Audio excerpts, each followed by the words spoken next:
अनुगुल जिला तथा विभिन्न शैवपीठ मानक जागर तथा महाशिवरात्रि चलचंचल हो पड़ी। तेज तालचेर ब्लॉक अंतर्गत कंकिल और धरमपुर यह दुई ग्राम बाबा कुशलेश्वर पीठ में शह शह भक्तों समागम देखा मिलता। यह पवित्र जागर रात्रि को बहु संख्यार भक्त मैंने वर्ष वर्ष धरी प्रतीक्षा करते।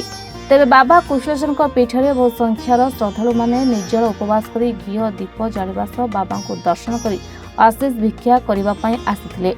सुनाचानंद धरमपुर जागर उजागर शिवरात्रि शिवकर रात्रि जेहेतु शिवकर रात्रि ताले विश्व अंधार मुखरे दिला तेणु दीप लगाई आज ताकू जागर लगे अंधार मुक्त कर दिले।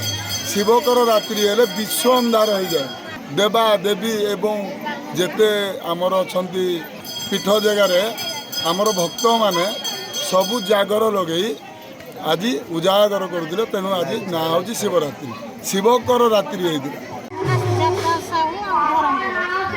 केते वर्ष जागर कर जागर मो आत्मा कौन रही।